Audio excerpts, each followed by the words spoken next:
인생을 흔히 여행이라고 합니다. 여러 가지 여행이 있습니다. 가족끼리 어디 가까운 곳에 소풍 가는 것도 여행이고, 친구들과 같이 함께하는 수학여행, 졸업여행, 신혼여행, 회사 출장 가는 것도 어떤 의미에서는 여행이 될 수도 있습니다. 세미나에 해외에 체류하는 여정도 사실은 여행인 것입니다. 우리 인생은 세 가지 형태의 여행을 하고 있는데요. 첫째는 요람에서 무덤까지의 여행입니다. 이 여행은 내가 선택한 것이 아닙니다. 그냥 시작되었습니다. 방향을 정하지 않아도 마냥 흘러가는 여행이고 시간 여행입니다. 목적지를 정했다 해도 방향은 늘 달라질 수 있고 거기에 내용은 늘 다를 수밖에 없습니다. 그러므로 이 여행에는 시행착오가 있을 수밖에 없고 후회가 남게 되어집니다. 두 번째 여행은 지상에서 천국으로의 여행입니다. 이 여행은 목적지가 분명히 정해져 있습니다. 그러나 이것을 알지 못하는 사람들이 많고요. 인정하지 않는 사람들도 많지만 종교에서는 다음 세계를 이야기하고 있고 오늘날 심층심리, 정신과 의사들까지도 다음 세계의 존재는 인정하고 있습니다. 이것을 가장 잘 알려주는 것이 성경이고 예수님이 오셔서 천국의 실제를 분명히 우리가 알게 되었습니다. 셋째는 머리에서 가슴으로의 여행입니다. 이게 30cm도 안 되는 여행인데 이게 무슨 말이냐 하면 마음으로 깨닫는 것을 말합니다. 요즘 사람들은 머리가 냉철합니다. 공부를 많이 하고 책을 읽고 여러 매체들을 통해서 정보를 습득하는 능력이 대단합니다. 그래서 다 지성이 있습니다. 그런데 이 머리에 그치게 되면 사람이 쓸모없는 사람이 되기 쉽습니다. 머리에 있는 것이 가슴으로 내려가야 합니다. 감성이 있어야 됩니다. 예술의 영역을 우리가 늘 접해야 합니다.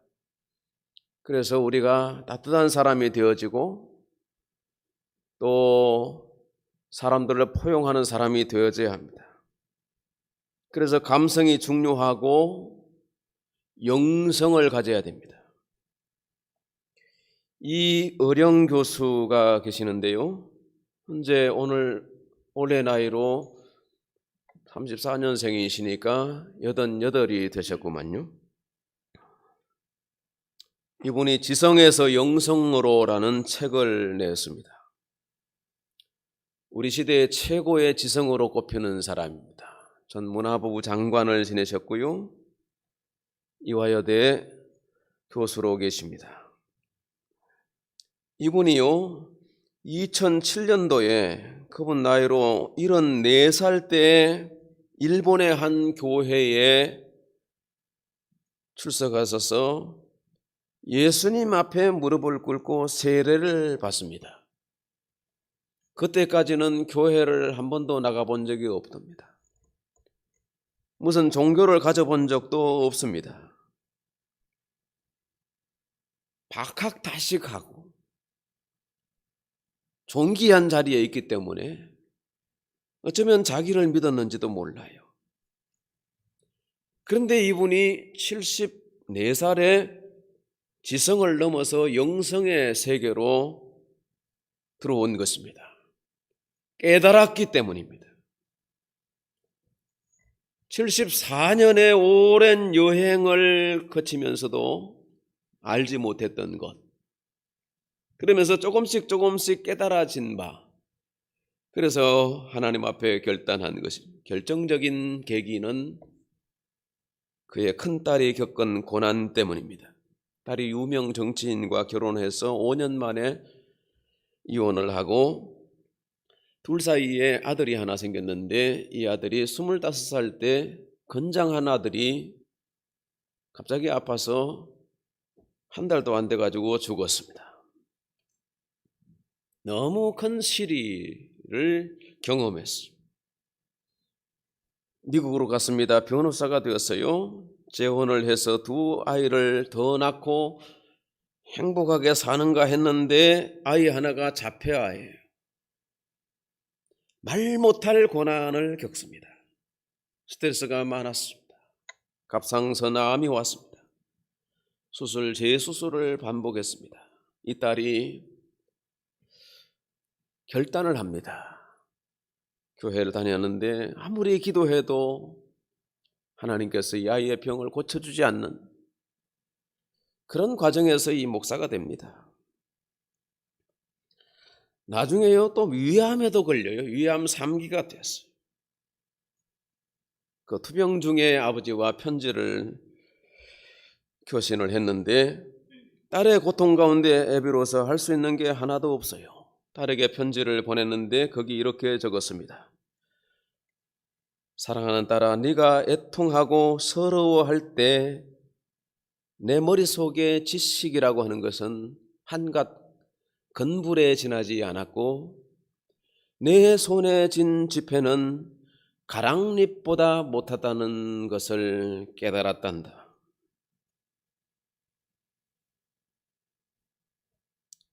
사랑하는 딸은 2012년도에 53살의 나이에 세상을 떠났습니다. 이효령 교수, 현재 그도 췌장암 말기라 투병 중에 있습니다.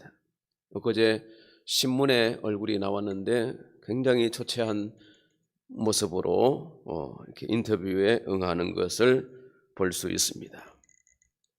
이효령 교수가 말합니다. 4차 산업혁명의 시대를 살고 뛰어난 첨단 과학 시대를 살아가는 우리, 그러나 인공지능이 절대로 범접하지 못하는 두 영역이 있는데 하나는 예술이고 하나는 영성이라는 것입니다. 그러므로 미래 사회는 한층 더 종교가 필요하고 전도가 중요하다는 것입니다.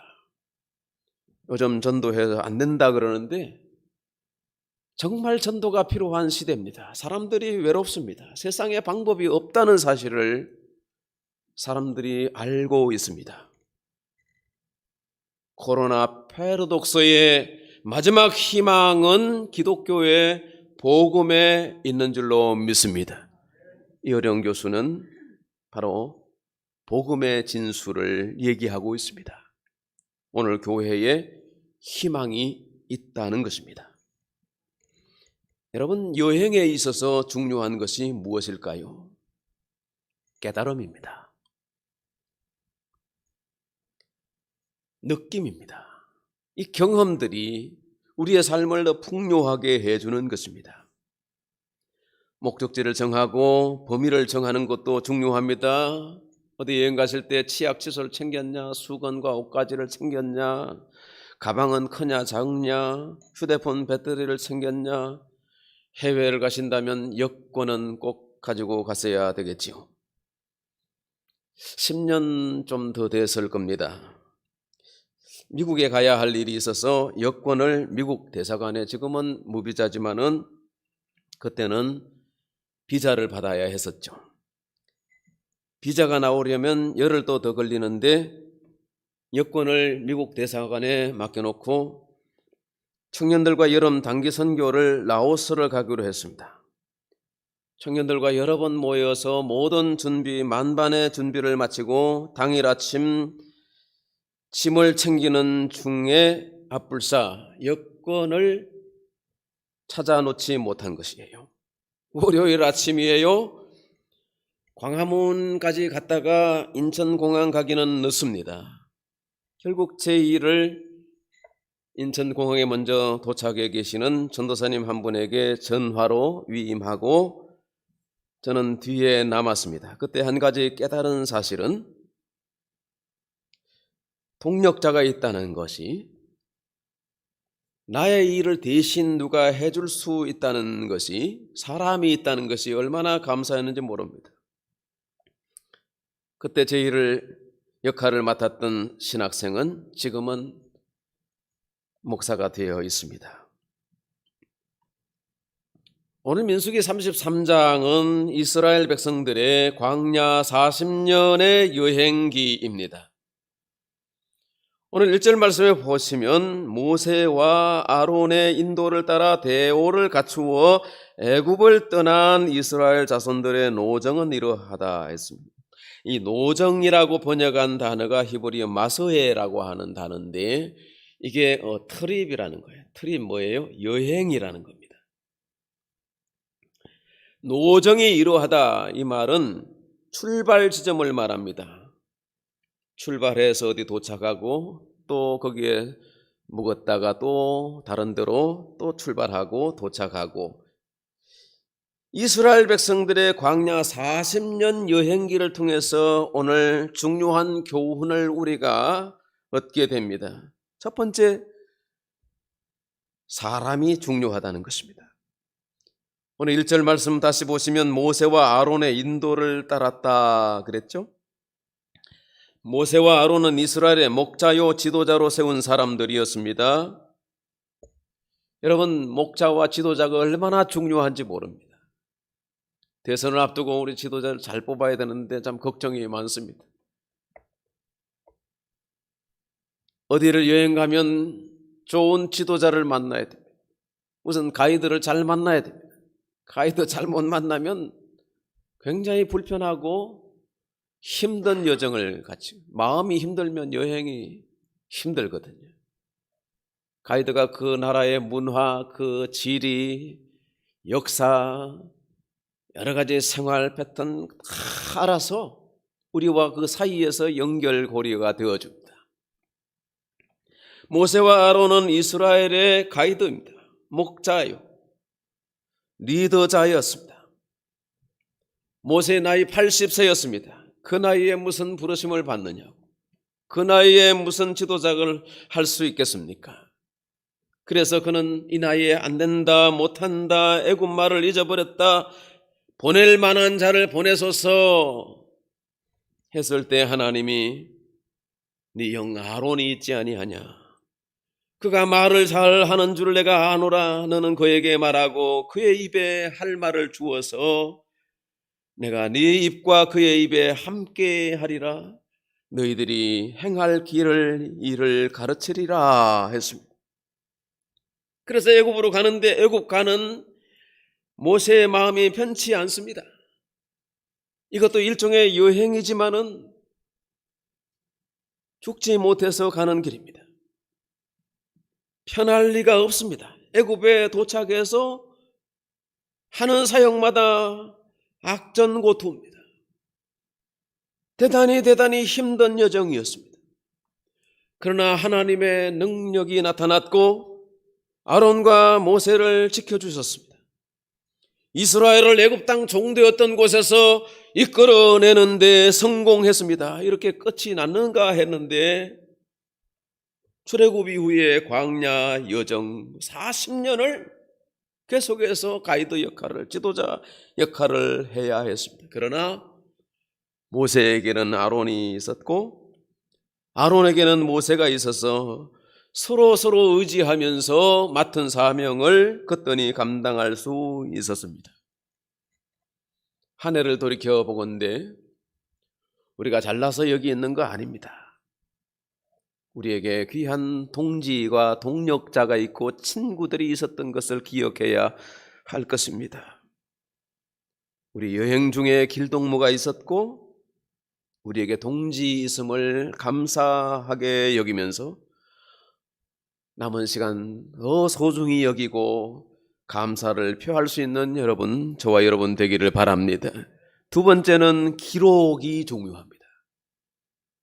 2절 보시죠. 같이 읽어보실까요? 모세가 여호와의 명령대로 그 노정을 따라 그들이 행진한 것을 기록하였으니 그들이 행진한 대로의 노정은 이러하니라. 40년 여정을 기록하도록 하나님이 명령하셨다는 것입니다.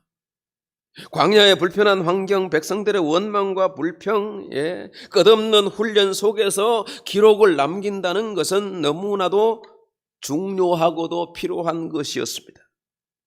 모세가 하나님이 명령하신 노정과 그 행진한 것을 일일이 기록했다는 것은, 이것은 습관이 안 되면 안 되는 것이죠. 이 모세는 메모하는 습관이 있었습니다. 모세는 애굽의 왕실에서 체계적으로 자기 삶을 관리하는 것에 대해서 기록이 중요한 것을 그는 알고 있습니다. 모세는 또 신실했습니다. 충실했습니다. 그리해서 이스라엘 백성들이 경험했던 모든 것들을 하나하나 기록하여서 남겼다는 것입니다. 이전의 일들을 기록해 놓지 아니하면 후대의 지혜가 될 수가 없습니다. 그런 면에서 모세가 기록한 모세오경은 창세기, 출애굽기, 레위기, 민수기, 신명기, 어찌 4000년 전에 이런 책들을 기록할 수 있었을까? 하나님의 말씀을 듣고 많은 것이 아니라 그것을 하나하나 낱낱이 기록하셨다. 하나님이 친수로 돌판에다가 기록하신 것을 들고 내려왔고, 그것으로 끝나지 않고 모세는 계속해서 하나님께 들은 말씀들을 그가 양피지나 파피루스에 갈대 이파리에 기록해서 그 기록이 떨어지고 낡아지면 또다시 또 업데이트하고 또다시 기록하고 보존하고, 이렇게 해서 이스라엘 민족이 책의 나라가 되었고, 지혜를 소중히 여겼던, 이 기록을 소중히 여겼던 이 민족이 세계에 뛰어난 민족이 된 것은 우연한 것이 아니라는 것입니다. 기록이 중요합니다. 후대를 위해서 우리 비망록을 기록하고 느낌을 적고, 중요한 사건들을 기록해 놓으면 훗날에 우리가 책을 낼 수도 있고, 또 그것이 우리의 후대의 지혜가 될 수 있을 것입니다. 교회는 특히 기록이 중요합니다. 50년사를 준비해 보려는 기록이, 이사를 몇 번 다니면서 우리가 소홀히 취급한 부분도 있고 아예 기록이 없는 시대가 또 있었고, 기록을 부서의 행사나 자료들을 잘 보존하고 잘 업데이트하면서 하나하나 정리해 나가면 이 역사 속에서 우리가 깨닫는 것, 배우는 것이 어마어마하다는 것입니다. 세 번째는 하나님의 뜻이 중요합니다. 하나님의 계획이 중요합니다. 오늘 3절 말씀에 보면 그들이 첫째 달 15째 날에 남셋을 떠났으니 곧 6월절 다음 날이라 이스라엘 자손이 애굽 모든 사람의 목전에서 큰 권능으로 나왔으니, 큰 권능, 큰 이적과 기사로 이스라엘을 출애굽시켰다는 것입니다. 그런데 이것은 어느 날 예정된 대로 되어진 것이 아니라 오랜 계획, 오랜 과정이 있었다는 것입니다. 그리고 약속이 있었던 것입니다. 하나님의 아브라함에게 약속하신 것, 400년 후에 네 자손들이 그 땅에서 나오리니 말씀하셨습니다. 약속의 땅을 너와 너 자손에게 주리라 말씀하신 대로 하나님이 이끌어내신 것입니다. 그런데 시간이 흘렀다고 해서 출애굽의 여정이 시작된 게 아닙니다. 거기에 순종하는 사람이 있었고 때를 기다리는 사람들이 있었고 충성스러운 종들이 있었던 것입니다. 하나님은 약속하십니다. 약속하신 그 말씀이 하나님의 뜻이고 그 뜻을 받들어서 행할 때에 하나님이 함께 하시는 것입니다. 그리해서 출애굽의 위대한 역사가 이루어지는 것을 볼 수 있습니다. 여러분, 라암셋을 떠났다 그랬는데 라암셋은 이스라엘 백성들의 광야 40년 여행의 첫 출발지가 되겠습니다. 창세기 47장 11절에 보니까 요셉은 그 아버지와 형제들에게 애굽의 좋은 땅 라암셋을 주었다고 했습니다. 라암셋은 그들의 목축지고 생활 근거지가 되었습니다. 그 땅에서 이스라엘 백성들이 번성하고 번성했습니다. 그런데요, 정권이 바뀐 것입니다.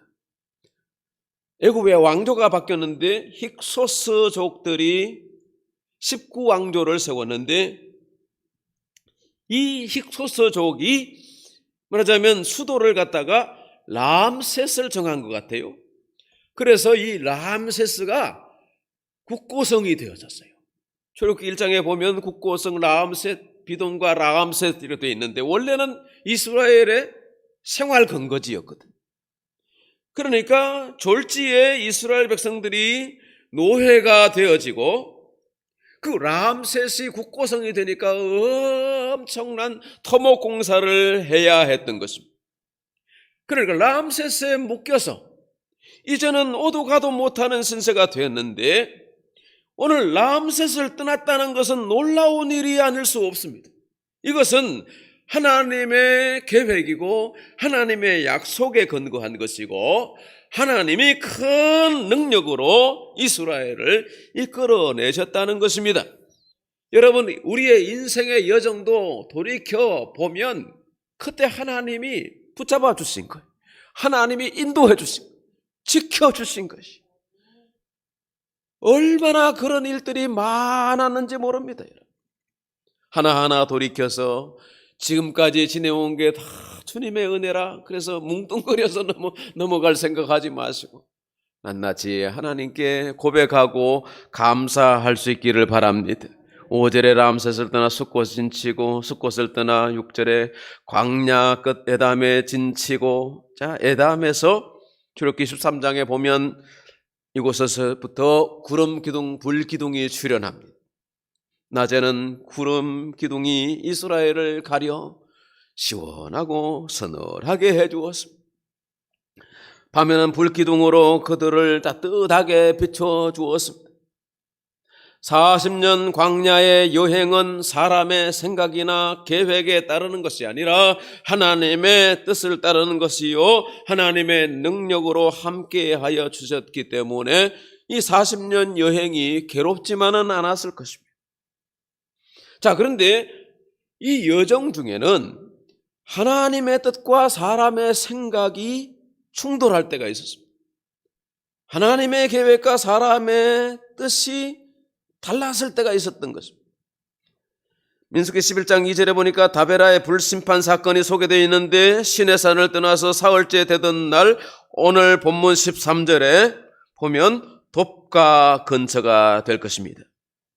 이스라엘 백성들이 약한 말로 하나님을 대적하니까 진노의 불이 그들의 진에 임하여서 그 천막들이 막 불타고 그럴 때 하나님께 모세가 기도합니다. 그랬더니 그 진노의 불을 끄트려 주셨습니다. 오늘 17절 말씀에 보니까 기브롯 핫다와라는 곳이 나오는데 그곳을 떠나서 하세롯에 진을 쳤죠. 모세의 재혼 문제로 말미암아 미리암과 아론이 모세를 비방한 사건이 있었던 곳입니다.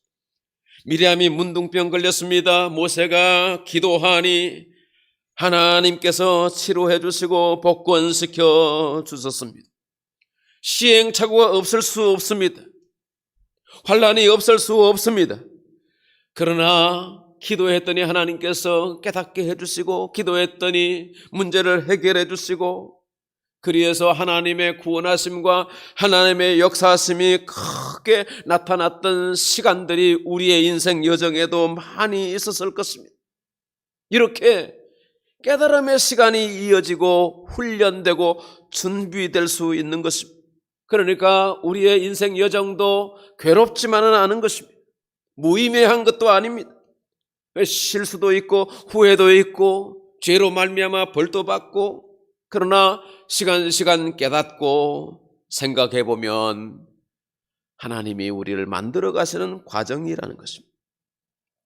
단순히 배회하고 이동하고 천막 치고 떠나고 이런 것이 아니라 우리가 오늘 이 37절까지 교독하면서 무슨 생각이 들었습니까? 이스라엘 여행기, 이스라엘의 여정과 나는 무슨 상관이요? 왜 내가 이걸 읽어야 돼? 그러나 여기에 하나하나 지점들은 그들의 수경지이기도 했고 그들의 행복의 요람이기도 했고 어떤 사람은 그곳에서 태어났을 것이고 어떤 사람은 이곳에서 죽었습니다.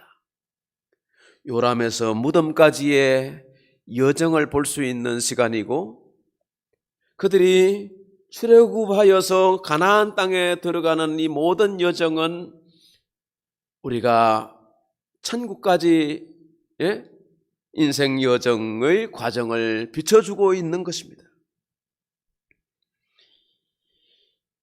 여러분, 지난 한 해 동안 여러분의 인생 여정은 어떠셨습니까? 주마등처럼 지나가는 시간들이 있습니다.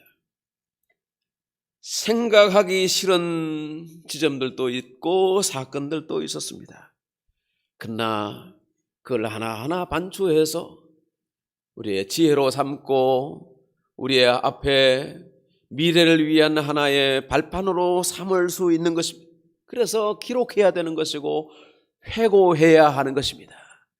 그것이 우리의 미래를 열어가는 새로운 희망이 되어지기 때문에 그렇습니다. 우리의 인생 여정 모든 것을 생각해 보면 하나님의 은혜였습니다. 이 광야는 은혜의 여정이었다는 것입니다. 사람이 살 수 없는 곳을 살았습니다. 길도 없고 생필품도 공급될 수 없는 곳에서 이스라엘 백성들 60만 남녀 포함하면 200만이 죽게 될 것인데 그들이 하나님의 공급하심을 통해서 살았습니다. 이게 어찌 은혜가 아니겠습니까? 야곱의 아들 요셉이 애굽으로 내려갈 때 얼마나 답답했겠습니까? 가고 싶어 간 애굽이 아니었습니다. 근데 하나님의 섭리가 있었던 것이에요. 이스라엘 백성들 200만 명이 출애굽해서 광야 40년을 지나는 동안 인구가 줄지 않아요. 강한 군대로 육성되었어요. 순종의 공동체가 될 수 있었어요. 그러기 위해서 40년의 시간이 필요했던 것입니다. 그러니까 우리가 잘 알지 못하지만은 하나님은 세상의 경영자인 것 같습니다. 우리가 알지 못하는 시간 속에서 하나님은 세상을 경영하시고 우리를 이끌어 가십니다. 그래서 우리를 변화시키시는 것입니다. 성숙해 하시는 것입니다. 고진감래라 그랬습니다. 고생 끝에 낙이 오는 것입니다. 훈련되지 아니하면, 준비되지 아니하면 하나님께 쓰임받는 사람이 될 수가 없습니다. 사랑하는 성도 여러분, 실수도 괜찮습니다. 후회해도 좋습니다. 그러나 그것을 발판으로 해서 보다 진보적인 삶을 살아갈 수 있기를 바랍니다. 믿음으로 순종할 수 있기 바랍니다. 하나님의 생각에 하나님의 계획과 뜻이 있다면 거기에다가 우리의 생각과 뜻을 맞추어서 살아가십시다. 그리해서 요람에서 무덤까지 우리의 여정이 행복하고 천국까지 이르는 우리의 목적지까지 잘 도착할 뿐만 아니라 하나님 앞에 상받는, 칭찬받는 우리 모든 성도들이 되시기를 축원합니다. 하나님 아버지 감사합니다.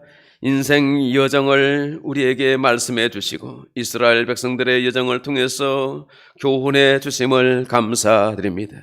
주님, 우리의 한 걸음 한 걸음 인생길을 인도하여 주시고 우리가 이 모든 생활 속에 하나님을 주인으로 모시고 주님의 인도하심을 따라서 우리가 성공적인 삶을 살게 하여 주시옵소서. 우리 여정에서 길동무를 잘 챙기게 하시고 우리의 동력자를 귀중히 여기고 목자 되신 예수 그리스도를 의지하면서 말씀에 순종하는 삶을 살 수 있도록 은혜 베풀어 주시옵소서. 예수님의 이름으로 기도하옵나이다. 아멘.